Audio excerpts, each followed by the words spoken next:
Bien, hoy daremos la penúltima lección del curso,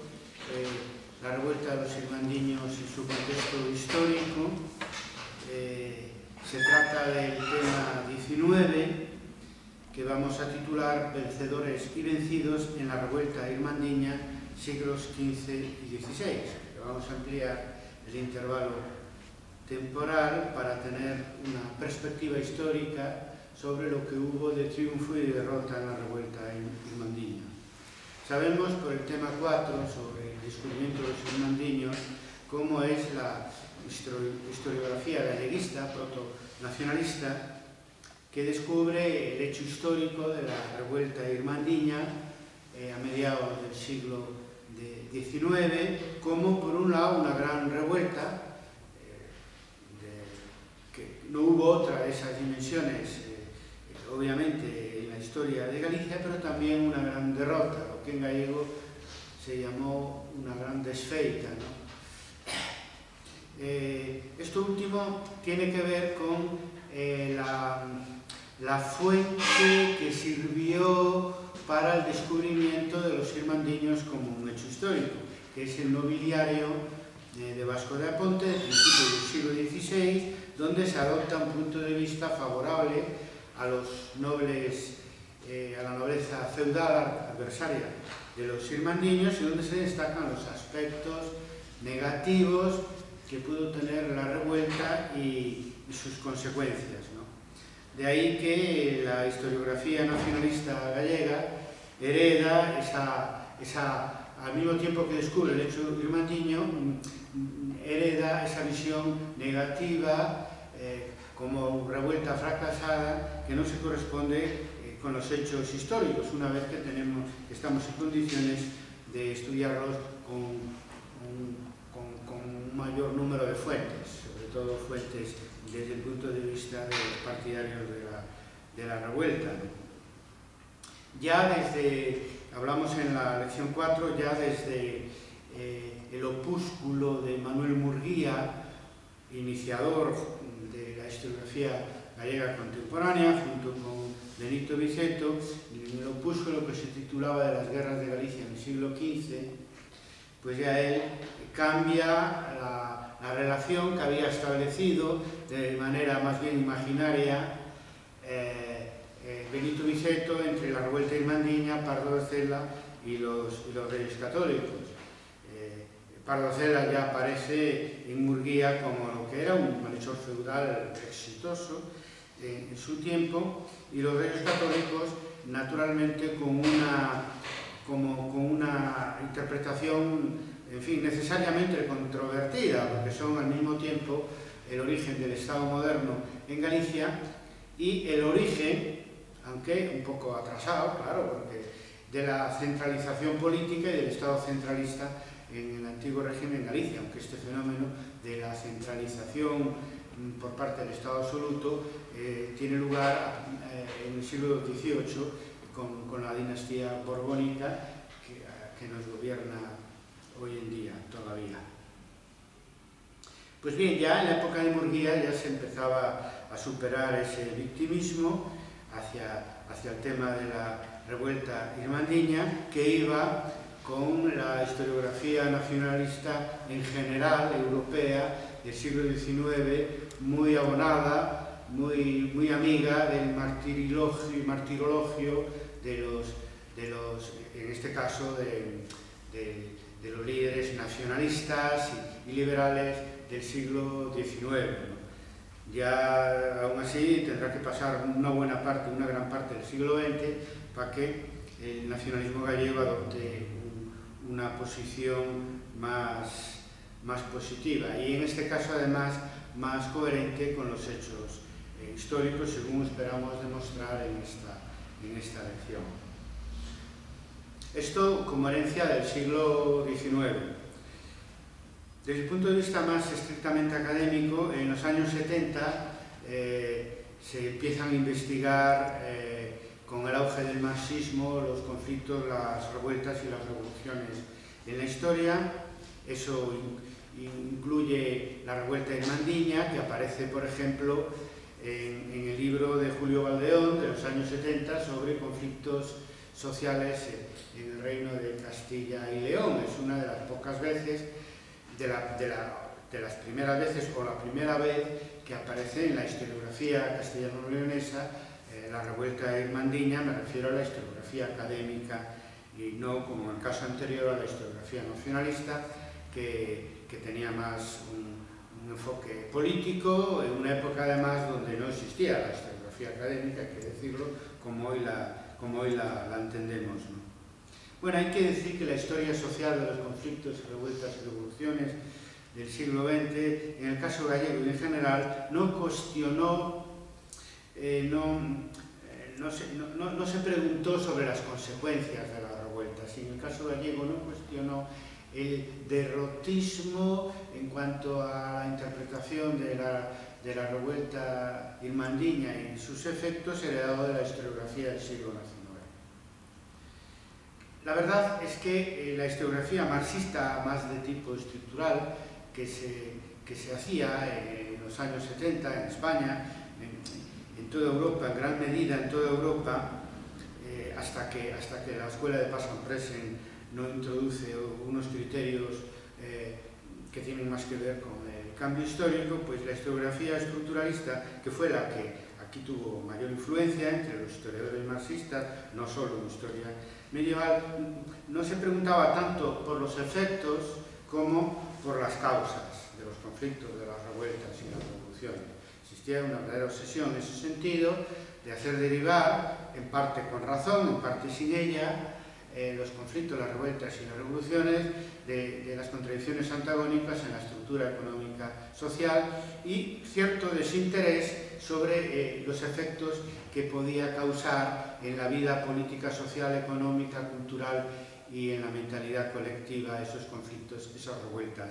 esas revoluciones, en parte por la propia influencia del estructuralismo, donde el papel del sujeto, en este caso concreto de la conflictividad social, o si queréis, en terminología más ortodoxa de la lucha de clases, pues no era para el estructuralista algo relevante, ¿no? Sino una simple consecuencia mecánica de las contradicciones de una estructura. Lo que importaba es analizar la estructura. Muy distinto, claro, del marxismo. Hay un marxismo subjetivista y un marxismo objetivista, que ya están los fundadores del marxismo, del Manifiesto Comunista en 1848, que dice que la historia de la humanidad es la historia de la lucha de clases. Pero en fin, no entremos en el tema de los dos marxismos, de las dos tradiciones marxistas que se originan a partir de Marx y de la obra de Marx y de Engels, sino en el efecto historiográfico de la idea teórica de la importancia de la conflictividad social y de la lucha de clases en la historia, que como consecuencia del filtro estructuralista supuso en la práctica esto que digo, es decir, que interesaban más las causas de esos conflictos, revueltas y revoluciones, con los efectos, incluida la revuelta irmandiña. Por lo tanto, la pregunta que yo me planteo, pues o no se planteaba o se daba por hecho que la propia estructura económica y la jerarquía socioeconómica, consecuencia de la estructura, impedía que pudiera triunfar cualquier conflicto, cualquier revuelta, incluso cualquier revolución. Pero vamos, estamos hablando de los conflictos y las revueltas de ámbito local, o en el caso de Galicia, de ámbito que algunos después llamaron regional, vamos, que correspondió, como ya sabemos, al Reino de Galicia. Por lo tanto, la historiografía de los años 70 no cuestionó el derrotismo, no se interesó especialmente por los efectos, porque, y esto es el tercer argumento, no se practicó una historiografía global, a pesar de que se hacían referencias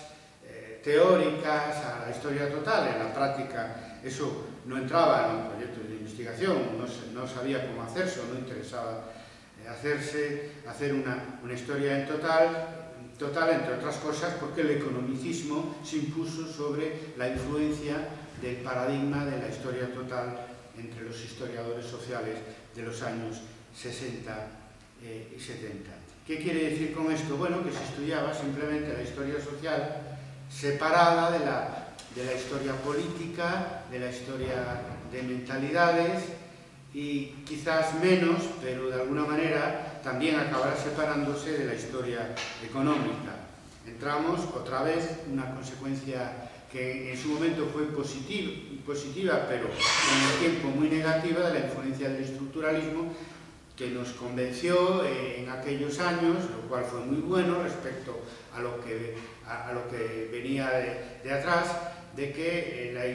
los niveles en los que suceden los hechos históricos es el nivel económico, después viene el social, después viene el político, después el cultural o de mentalidades, sin establecer relaciones entre ambos que pudieran explicar los hechos históricos de una manera más compleja. Por lo tanto, la conflictividad social, eso era parte de la historia social, no de la historia política, tampoco de la historia de las mentalidades, y incluso ni siquiera era parte de la historia económica, de la que se encargaban otros especialistas. Por lo tanto, este aislamiento del hecho conflictivo y en nuestro caso de una gran revuelta del resto de la historia, pues también dificultó hacerse la pregunta de cuáles son sus efectos históricos, ¿no? Bueno, en aquellos años, aparte de esta limitación historiográfica que tuvo la historia social de los años 70, también se hizo historia en un contexto negativo, concretamente en España, donde se empezó a perfilar una versión oficial de un hecho histórico contemporáneo con esta historiografía, que fue la transición de la dictadura a la democracia en España, donde una periodista como Victoria Prego hizo un documental que inició esa revisión de la historia de la transición de la dictadura a la democracia en España, donde aparece ese cambio como el resultado del pacto, de la negociación de 4 o 5 figuras históricas, es decir, excluyendo el sujeto social de la explicación. En todo caso, quedaba reducido a un simple telón de fondo, sin poder decisivo en los hechos de referencia, en este caso el cambio de la dictadura a la democracia en España. Por lo tanto, el contexto no era para reivindicar victorias populares en momentos de cambios históricos, o si queréis, no era el momento de relacionar movimientos sociales con cambios históricos que se suponía eran consecuencia del trabajo de grandes figuras y que se daban exclusivamente en el plano, o principalmente, o de una manera determinante, en el plano de la política. Por lo tanto, el contexto era negativo para hacerse esta pregunta, que da título a esta lección, es decir, vencedores y vencidos en la revuelta armentina, cuáles fueron los efectos históricos de esta revuelta. Para entender un movimiento que va de abajo arriba, de protagonismo popular, en la historiografía académica tenemos también un problema añadido de todas las épocas, y es que los historiadores, y en general en buena medida los académicos, pertenecemos a una élite cultural, y si uno, en razón de prácticas extraacadémicas o de orígenes sociales, pues no tiene una experiencia directa de lo que es la cultura popular y de lo que son los movimientos sociales de tipo popular, el movimiento obrero en la época contemporánea, otros en épocas anteriores, pues eso dificulta el ver cómo veían los protagonistas, el ver el mundo desde abajo como lo vieron, con notable éxito además, los protagonistas de la revuelta irmandiña en 1467. Ese es un problema que tenemos la élite académica y que ni siquiera, historiográfica, que ni siquiera lo resuelve la ideología, porque uno puede tener una ideología muy partidaria de la lucha de clases y el manifiesto comunista de 1848 y, sin embargo, tener dificultades para empatizar con unos protagonistas que no tenían ese nivel cultural y que tenían otros modos de captar la realidad y de perfilar su discurso, en este caso un discurso de revuelta bien distinto de los modos intelectuales a los que estamos acostumbrados en el mundo académico. Eso parte del mundo académico lo resolvió por razón de su propio objeto de investigación, como la antropología o la filología. Pero no hemos sido los historiadores los más avanzados en ese terreno, toda vez que hoy en día, incluso con bastante fuerza, toda vez que el estudiante y futuro licenciado y en algunos casos futuro profesor se acerca a la historia porque le gusta no tanto el papel de las clases populares en la historia, sino porque le gusta pues, el papel de las grandes figuras en la historia, lo cual en gusto no hay nada reñidos y obviamente es una manera absolutamente legítima, yo diría necesaria, de acercamiento a la historia que debe siempre estar sujeta a una pluralidad de motivaciones para que el resultado final sea como una historia global y plural. En los años 80, para el tema que nos ocupa, la revuelta irmandiña, se edita una nueva fuente, desconocida hasta ese momento, por lo menos en su forma completa, porque hay una edición de 1926 de Couselo Bouzas sobre el pleito Tavera-Fonseca, donde pues él extrae datos, sobre todo datos típicos de una historia tradicional, fechas, acontecimientos, nombres, etc.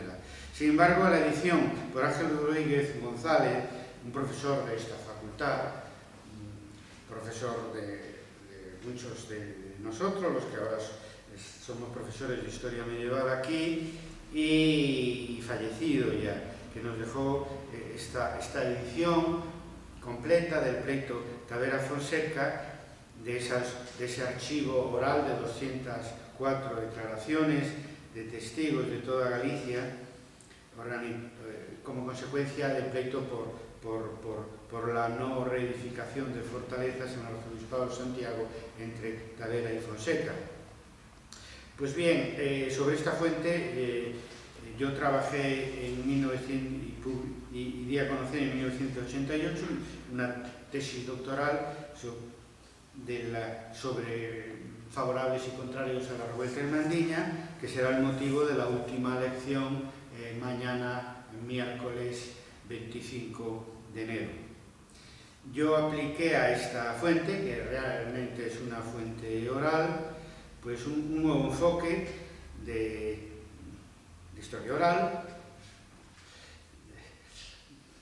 de poner en el centro de la atención a los protagonistas de la revuelta y a sus descendientes,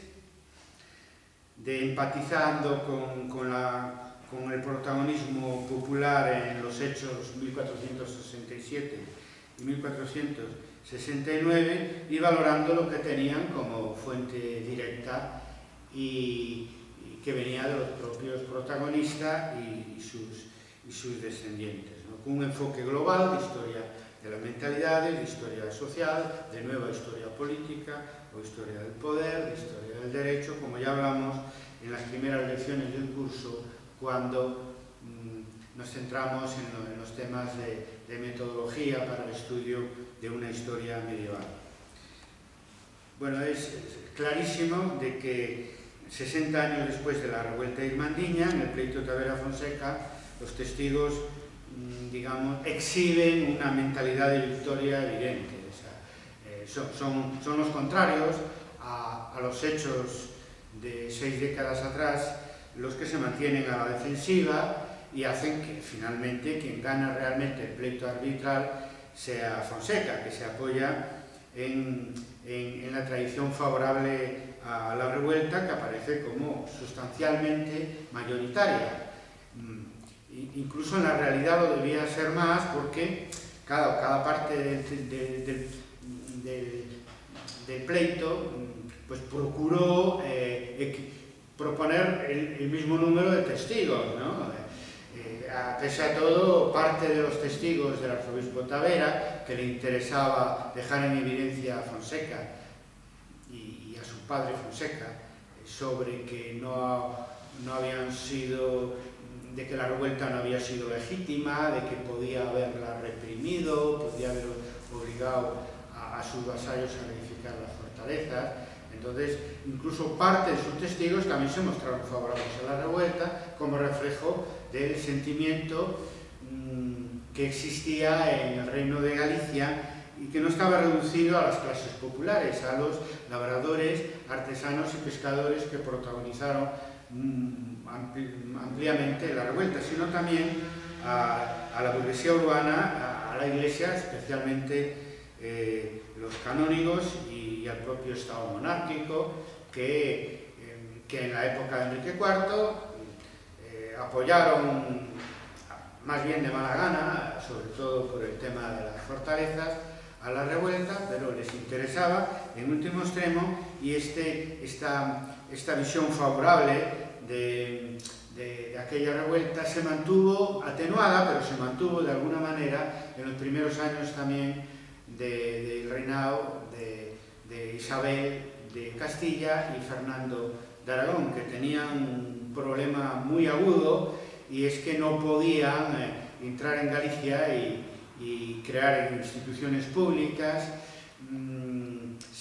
y sin apoyarse en las clases populares contra una nobleza feudal que estaba muy debilitada, pero que todavía tenía fuerza como para impedir incluso que entrasen los representantes de la corona de Castilla aquí, que se hiciesen obedecer por parte de una nobleza arisca, levantisca, que finalmente que había sido derrotada por los irmandiños 10 años o 15 años, 10 años atrás, y que pretendía retomar el poder todavía cuando los reyes católicos finalmente, apoyándose en lo que fue el pueblo irmandiño 10 años antes, pues lo que consiguen es terminar con la influencia política en Galicia de esos restos de la oligarquía feudal. En la mayor parte de los casos haciendo que entroncaran con las casas nobiliarias castellanas, que es donde, en sus archivos, donde está la nobleza hoy, perdón, los archivos, la documentación hoy sobre la nobleza gallega, aunque en algunos casos tuvieron que utilizar mano dura, como en el caso de Pardo de Cela y algunos otros, porque tuvieron enfrentamientos católicos muy fuertes también con el conde de Lemos, incluso con el arzobispo Fonseca, etcétera, porque los grandes señores de Galicia estaban acostumbrados a gobernar sin rendir cuentas a nadie aquí en Galicia, ¿no? Entonces simplemente ahí funcionó, digamos, una tenaza con dos partes, ¿no? Una la parte popular, otro el Estado moderno. Obviamente eso lo vieron en su momento, una vez ya había quedado atrás la revolución irmandiña, que no pudo mantenerse, claro, de manera indefinida. Eso fue visto con buenos ojos, por lo menos en los primeros años, por las clases populares en Galicia. Bien, esta mentalidad de victoria que encontramos en el pleito Tavera-Fonseca, de una manera mayoritaria, pues nos llevó a revisar la tesis tradicional de una supuesta desfeita, o sea, derrota fracaso de la revuelta irmandiña, ¿no? Yo la primera vez que expuse este tema, que no está escrito ni en formato de audio o de vídeo hasta hoy, pues fue en un congreso de la revista Recerques, que es una revista importante catalana de historia social que viene de los años 70. El congreso fue en Lleida en el año 2002. Eso tampoco se publicó, por lo tanto, 10 años después podemos plantearnos lo que yo dije en Lleida en 2002, que para revisar la tesis tradicional de la supuesta derrota irmandiña, en el 2002 debería ser más fácil, porque había vuelto la historiografía a interesarse por los movimientos sociales, desde ámbitos académicos más rigurosos se empezaba a cuestionar la versión oficial de la transición española, etc. Bueno, pues hoy, 10 años después, eso y más. Hoy realmente estamos viviendo, por un lado, en España, en el último año, el movimiento 15M, sabemos, por experiencia directa, lo que puede ser un movimiento social, en este caso de ámbito global, como lo fue el 15 de octubre del año pasado. Estamos viviendo el movimiento de recuperación por la memoria histórica, que se confronta con una versión de la transición de la dictadura a la democracia de una manera radical. Es una confrontación radical porque, claro, pone en evidencia todos los silencios, los olvidos que hubo sobre las luchas anteriores por la democracia en España y sus víctimas, y pone en evidencia también de la utilización de la palabra amnistía en forma de amnesia, ¿no? También lo que hemos vivido desde la crisis irreversible de la Escuela de Análisis y de la Historiografía marxista entre los años 80 y 90, como fue el retorno de la vieja historia positivista de grandes figuras, pues ha sido contrarrestado ampliamente, desde luego en el ámbito académico latino, por el movimiento de Historia Debate y otros. Es decir, que hoy sería como más fácil, o debería ser como más fácil, entender lo que son las consecuencias, lo que pueden ser las consecuencias de un movimiento social de gran envergadura, que como se dice a veces, puede ser derrotado pero no vencido, y que en todo caso es esa envergadura, esa profundidad, esa radicalidad del propio movimiento, el grado de masividad que tiene, lo que inevitablemente lleva a unos efectos, como ya hablando de otra cosa, pero que también fue vivida por la generación a la que yo pertenezco, como fue el movimiento de 1968 y sus efectos en todos los ámbitos de la vida europea y occidental en las 3 últimas décadas del siglo XX, incluso en la primera década del siglo XXI, porque los nuevos movimientos buscan también esa referencia en lo que se llamó, para expresar un movimiento más amplio, mayo del 68. Pero volvamos al tema que nos ocupa, para no quedarnos en el presente, sino volver a 1467, a la revuelta de los irmandiños y sus efectos posteriores. Claro, ¿qué criterios historiográficos podemos utilizar para definir lo que es victoria o derrota en un conflicto, una revuelta y una revolución? Eso yo me lo planteé cuando estaba haciendo la investigación de mi tesis doctoral, que terminé para presentarla a efectos académicos, pero es una línea de investigación que, entre otras, que yo sigo, estoy cultivando hasta hasta hoy en día, ¿no? Y seguiré cultivando, ¿no? Yo emplearía 3 criterios para definir lo que puede ser victoria o derrota de un hecho histórico conflictivo como es una revuelta y una revolución. Primero, los ámbitos temporales a los que nos referimos cuando hablamos de victoria y derrota. Segundo, la cuestión de los objetivos, si consiguieron o no sus objetivos. En tercer lugar, los diferentes puntos de vista, tanto referido a los sujetos históricos como a los sujetos historiográficos, puede haber sobre el balance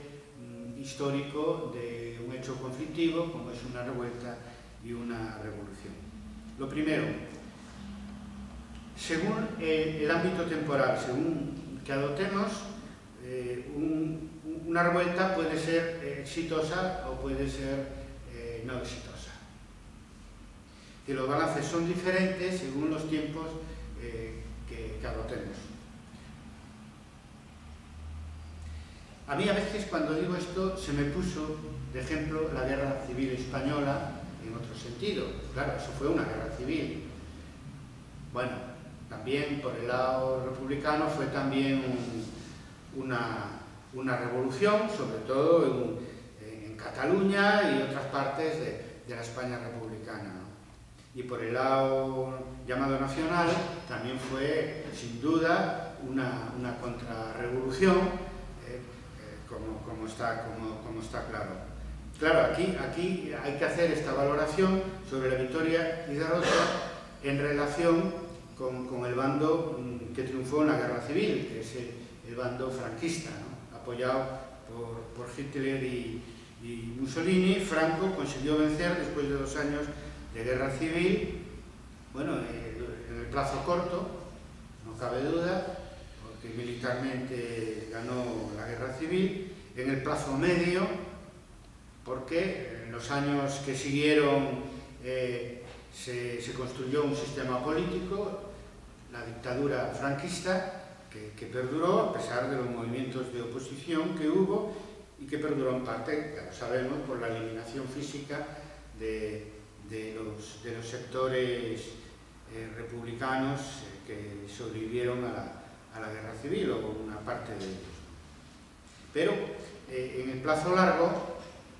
la dictadura que se impuso en 1939, en un plazo muy largo, prácticamente de 40 años, es sustituida por un régimen democrático en 1977.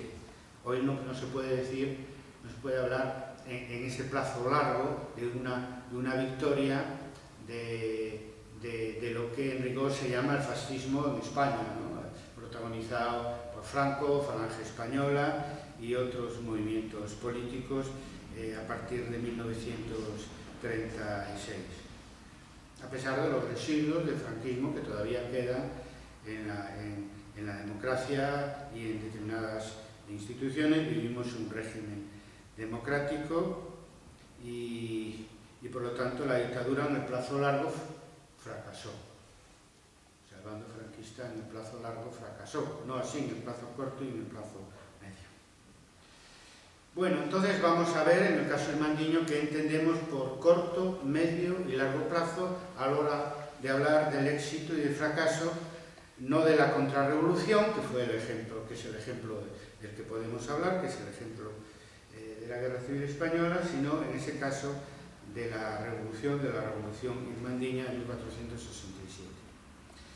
En el caso de los objetivos, claro, los objetivos de una revuelta hay que ponerlos siempre en relación con su contexto. Yo también empleo a veces el término horizonte histórico para valorar si fracasaron o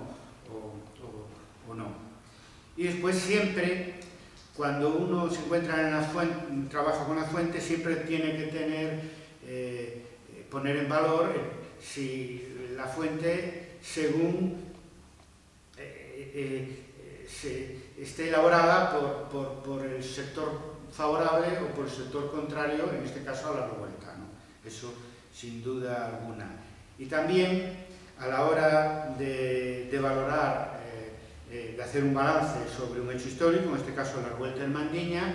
el balance de la historiografía académica, lo hace el historiador, y también hay que tener en cuenta la subjetividad del propio historiador,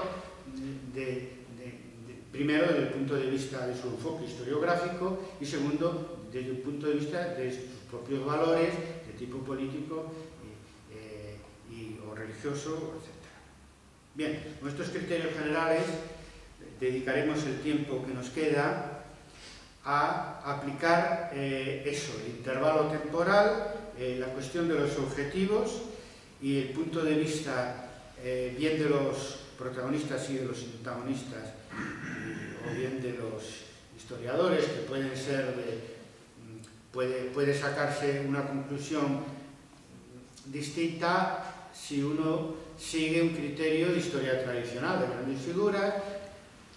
que en el caso de otro historiador que aplique un criterio de historia social estructural, o de otro historiador, que sería mi caso, que dentro de una intención global le prestamos especial atención a la subjetividad social y mental, tanto de los protagonistas como de los antagonistas de la revuelta, para decidir finalmente, en base a criterios objetivos y subjetivos, si del balance de la respuesta de la revuelta irmandiña podemos deducir una victoria o una derrota. Claro, la corta duración, empezando por los tiempos, pues bueno, hombre, la revuelta fue un éxito, claro,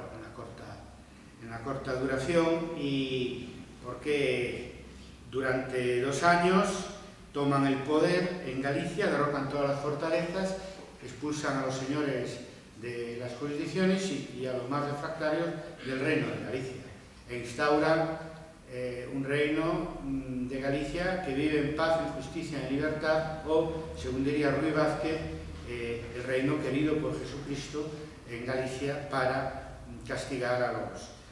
caballeros. No cabe duda, se trata de una victoria popular con muchos aliados, pero donde todos ganan, también la Iglesia, que recupera, sobre todo sus estratos medios y bajos, recupera el control de su patrimonio, y también la hidalguía intermedia, las ciudades que quedan libres del señorío feudal, en fin, todos ganan, y en 1469 se inicia la contrarrevuelta y por lo tanto lo que yo llamaría la media duración, donde se produce un retroceso, yo diría que de relativo de los irmandiños, ¿no? Vamos a ver, un retroceso absoluto en cuanto al tema del poder. Bueno, absoluto no, porque en el caso del arzobispado de Santiago ya no era así, y de la mayoría de las diócesis ya no era así, pero por lo menos fue un retroceso grande en aquellos señoríos de los señores laicos, de los halcones. Allí sí que realmente tuvieron que ponerse a la defensiva. En los lugares de señorío eclesiástico, bueno, mejor, porque funcionó más el pacto con los señores abades y obispos reintegrados en sus puestos, y en las ciudades en general también relativamente bien, porque funcionó el pacto con los señores de las ciudades, que o bien era el rey en alguna de ellas, y en la mayoría eran también señores eclesiásticos. Pero hay un sector del Reino de Galicia, un sector rural, de jurisdicción señorial laica, donde tuvieron que resistir a una reacción señorial que quiso reedificar fortalezas, y lo consiguió en una serie de casos. Minoritarios en relación con lo que fue el sistema de fortalezas en Galicia, pero bueno, fue muy duro, porque es un proceso que duró toda la década de los años 70, aproximadamente, desde 1470 a 1480, y donde los casos de represión que no se dieron en 1469, cuando volvieron los señores, pues hay algún caso documentado de un exalcalde irmandiño que fue ahorcado por negarse a aceptar, por negarse a la reedificación de las fortalezas. Fue una época dura, por lo tanto, no fue una época, lo dije mal antes, de derrota absoluta, pero fue una época donde las clases populares, los vasallos, se colocaron a la defensiva, especialmente en las jurisdicciones laicas, y donde tuvieron que pagar la revuelta con trabajo servil, y en algunos casos con algunos tributos especiales para la reedificación de fortalezas. Por lo tanto, tenemos un éxito en la corta duración, una situación intermedia de fracaso-éxito en los años 70 del siglo XV, en los 10 años que siguen a la revuelta irmandiña, donde depende, según estés en una ciudad o una jurisdicción eclesiástica, no es lo mismo que estar en una jurisdicción laica. Y después viene ya el periodo temporal decisivo para caracterizar históricamente la revuelta irmandiña como una victoria histórica, que es la larga duración, ¿no?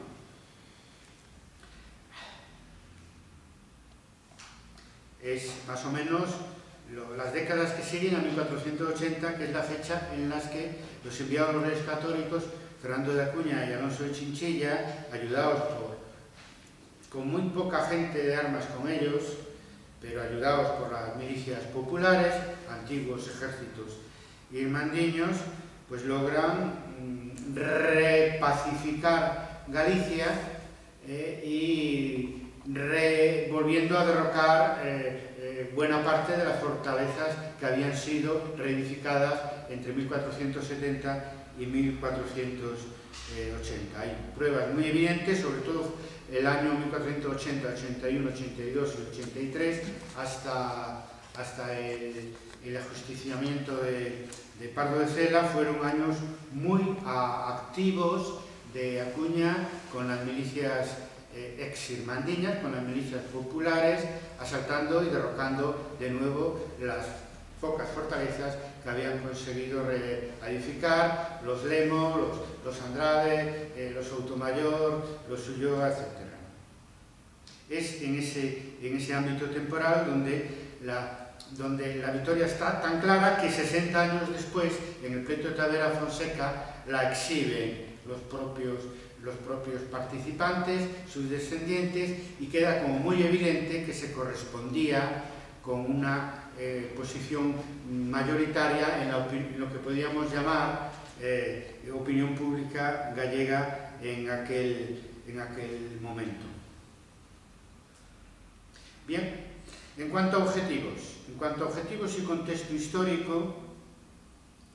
está todavía más claro que cuando hablamos del ámbito temporal, donde en la corta duración la victoria es evidente y en la larga duración también, pero no así en la misma medida en los 10 años que siguen a la revuelta. Por lo tanto, hay una situación de cierta ambigüedad antes de la llegada de Acuña y Chinchilla, que ayudan a de nuevo dar la vuelta a la situación, claro, no con la radicalidad que habían puesto en práctica los irmandiños de vivir sin señores, vivir sin fortaleza, sí, porque ya venía siendo un anacronismo en una Galicia que entraba en la época moderna, pero vivir sin señores, pues no, simplemente la oligarquía nobiliar, los señores de las fortalezas, los antiguos señores de las fortalezas fueron sustituidos por la Iglesia y por los nobles pequeños y medios como clase señorial dirigente para beneficio y aplauso de los sectores populares. Pero claro, no viví eso de vivir como en 1467, 68 y 69 sin señores, pues no se dio hasta el siglo XX, ¿no? hasta que en Galicia, pues a lo largo de, ya no digo el XIX, hubo que esperar al siglo XX, se completara, digamos, lo que históricamente se llamó la revolución burguesa. Pero bueno, yendo por objetivos. Justicia, paz y seguridad, sin duda. Igual, durante el año 1467 y 69, 68-69, Galicia fue un paréntesis de paz, seguridad y justicia. Es decir, de orden público garantizado por las fuerzas populares organizadas en Santa Hermandad. No así en los años 70, desde el año 70 al año 80, en que vuelve la anarquía nobiliar, las guerras entre los caballeros, la conflictividad social, la represión, la muerte de señores por revueltas locales, de sus vasallos, en fin, una situación de anarquía. Y naturalmente la justicia, paz y seguridad, a partir de 1480, ya en la larga duración, se impone, pero no de manera muy distinta al periodo irmandiño, porque en este caso se trata del Estado moderno que desde arriba garantiza esa justicia a través de la institución de la Audiencia de Galicia y la seguridad y la paz en el reino, que ya durará más o menos durante toda la época moderna, ¿no? Pero bueno, de todas maneras, no va a haber tiempo de dar la lección sobre los orígenes populares del Estado moderno, que en el caso de Galicia y también de Cataluña, todo hay que decirlo, es muy evidente. Por lo tanto, sí consiguieron la justicia, la paz y la seguridad en el corto y en la corta y la larga duración, excluyendo ese periodo de una década después de la revuelta en la que volvieron los señores laicos, los señores feudales al poder, y con ellos pues no existía, era incompatible con la justicia y la paz y la seguridad en el reino. Sobre el tema de las fortalezas es el caso más claro, porque derrocaron todas. Yo tengo documentadas 150, 160, supongo que ahí estarán todas las importantes, aunque es probable que en la provincia de Orense, que está muy poco representada en Arpeito, Tadera, Fonseca, hay alguna más que no esté en mi listado, pero quiero decir que probablemente había como el doble, ¿no? Si consideramos torres pequeñas y etcétera, y no cabe duda que todas las fuentes coinciden en que menos Pambre, quizá alguna más, puede haber alguna más excepción, derrocaron todas. Ahí fue el éxito desde el punto de vista material mayor de la revuelta. Se edificaron una pequeña cantidad, en, no sé, un número, una docena, dos docenas o algo más, pero que una gran parte de ellas se volvieron a derrocar en la década de los 80, ¿no? De manera que no volvió la Galicia de las fortalezas, y ya en la época moderna estamos en la Galicia de los Pazos, donde incluso administrando los intereses de la Iglesia, la pequeña nobleza, que jugó un papel tan importante en la revuelta irmandiña, será la nueva clase dirigente, lo que los colegas de Historia Moderna llaman la hidalguía intermediaria. Bien, y en el tema antiseñorial, la revuelta en el plazo corto también triunfa de una manera muy clara. Viven sin señores, como dijo Ruy Vázquez, que se quedaron sin tierras, los caballeros, sin vasallos, sin rentas,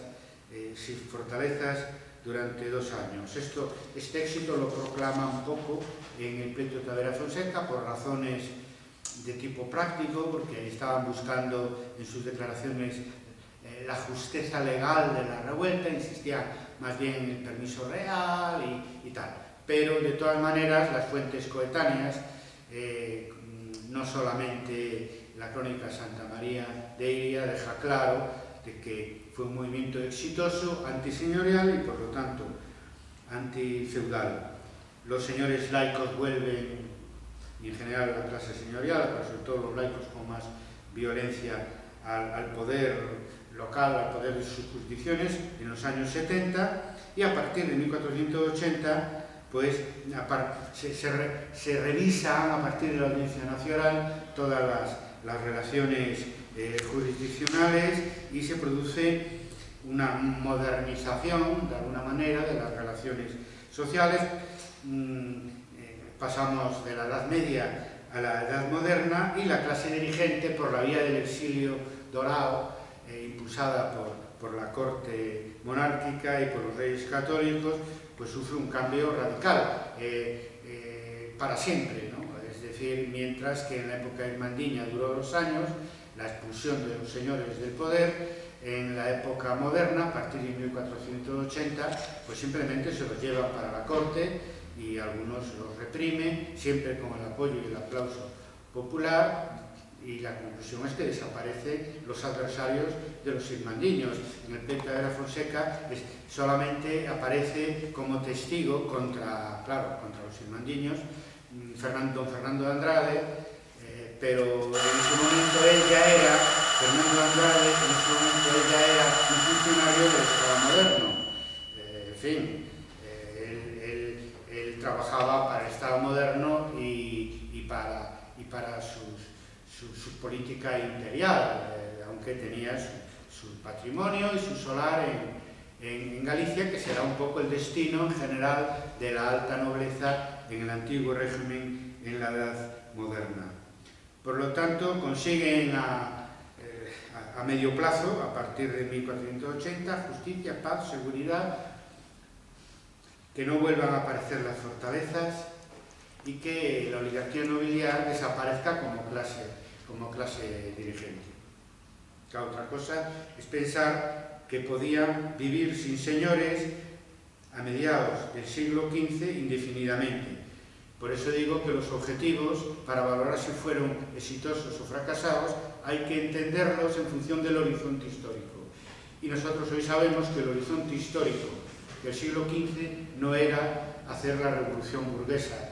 que se hizo fundamentalmente en los siglos XVII y XVIII, más bien XVIII, y en algunos países, como en España, en el siglo XIX. Entonces, en ese sentido, no podían sustituir a los señores feudales por la burguesía como clase dirigente, lo que en su momento fue un avance histórico, sino que se contentaron entre el siglo XV y el siglo XVI con sustituir la oligarquía nobiliar agresiva y los señores de las fortalezas, la alta nobleza trastamarista, que fue sustituida a medio plazo por la hidalguía intermediaria, y entre uno y otro pues la Iglesia. Evidentemente se llama intermediaria porque administra sus bienes propios, la pequeña nobleza en el siglo XVI, XVII, XVIII, y también buena parte también de los bienes de la Iglesia, que tendrá una gran influencia en la historia de Galicia, moderna y contemporánea, porque en 1467 supo estar con el pueblo irmandiño contra sus opresores. Por lo tanto, yo creo que la revolución irmandiña, en su horizonte histórico, siglo XV, fue un éxito importante que nos debería animar a revalorizar esa transición, que afecta no solamente a la cultura y al arte, sino también a las estructuras económicas sociales y a la mentalidad colectiva entre el siglo XV y el siglo XVI, entre la Edad Media y la Edad Moderna, entre un feudalismo medieval y un feudalismo moderno en alianza con un comercio y una burguesía comercial cada vez más importantes que caracterizará al antiguo régimen. Para eso hay que superar el esquema marxista tradicional de los 5 estadios, que decía que la humanidad avanza de peor a mejor, siempre en un sentido filosóficamente irrefrenable hacia un fin ideal de progreso, ¿no? Entonces esos 5 estadios eran del esclavismo al feudalismo, del feudalismo al capitalismo, del capitalismo al socialismo. Bueno, antes del esclavismo, pues la sociedad primitiva, lo que en los textos clásicos se llamaba el comunismo primitivo, ¿no? Bueno, hoy sabemos que no es así, porque desde el llamado socialismo real a partir de 1489 se transitó de la manera que ya conocemos hacia atrás, hacia el capitalismo. Por lo tanto, no hay ninguna ley que obligue a los sujetos históricos a ir en esa dirección. Los sujetos históricos son libres y los intentos de transformación triunfan, fracasan, con toda la complejidad que tiene la historia. Pero este tema del tránsito del feudalismo al capitalismo, influyó de tal manera en la historiografía de los años 60 y 70 a través del marxismo que nos llevó a infravalorar la importancia que dentro del feudalismo tenía como ruptura vertical de un tipo de régimen social, político, cultural a otro régimen social, político, cultural que hubo entre la Edad Media y la Edad Moderna, que no es una pura convención ese cambio, sino que es un cambio profundo de régimen social. Claro, no es la transición del feudalismo al capitalismo, según el dogma marxista, pero sí una transición importante que el historiador que trabaja con fuentes conoce y interpreta, concluye y se da cuenta que no se adapta a los esquemas rígidos del materialismo histórico, generalmente codificados en la época de Stalin con una rigidez dogmática bastante elevada. El caso gallego, el caso de la Revolución Hermandiña de finales del siglo XV, como de alguna manera también los payeses de Remensa en Cataluña y otros, seguramente, casos en el resto de Europa, nos indican de que hubo también unas revoluciones al final de la Edad Media que cambiaron el mundo porque tenían el viento de la historia a su favor. En otros lugares se pasó de la sociedad de las fortalezas a la sociedad de los pazos, desapareció el sistema de las fortalezas y de los caballeros feudales sin una revolución por medio, sin una revolución popular por medio, sin una revolución de sus vasallos por medio. Pero bien, en una parte de España se dio de esa manera que aquí estamos explicando a través de una intervención popular importante en la historia. Bien, termino ya diciendo que hemos hablado en las primeras lecciones de la diferencia entre conflictos y revueltas en los siglos XII, XIII, por ejemplo, en la Edad Media madura, en la plena Edad Media, de los conflictos y las revueltas que se dan en la Baja Edad Media a partir de la crisis de 1348.